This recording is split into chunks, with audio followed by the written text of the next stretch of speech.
Aconteceu uma coisa, cara.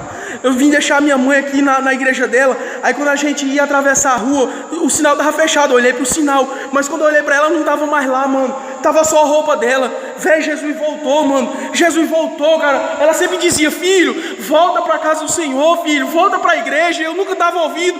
Muita gente dizia que Jesus não ia voltar. Jesus voltou, mano. Aí eu vim até a igreja pra saber se o pastor tava aqui. Só que o pastor não tá aqui, mano. Pois é, muitas cenas como essa irão abalar o Brasil e o mundo. Quando Jesus voltar, muitos irão procurar a igreja, só que ela não vai estar mais aqui nessa terra. A Bíblia diz em Isaías capítulo 55, versículo 6: buscai ao Senhor enquanto se pode achar, invocai-o enquanto está perto. Também diz em Apocalipse 3 e 11: eis que venho sem demora, guarde o que tens, para que ninguém tome a tua coroa. Se você se afastou da casa do Senhor, da presença de Deus, não espere esse fenômeno acontecer para você voltar, mas procure Ele hoje, se arrependa e peça perdão, porque Deus vai te perdoar.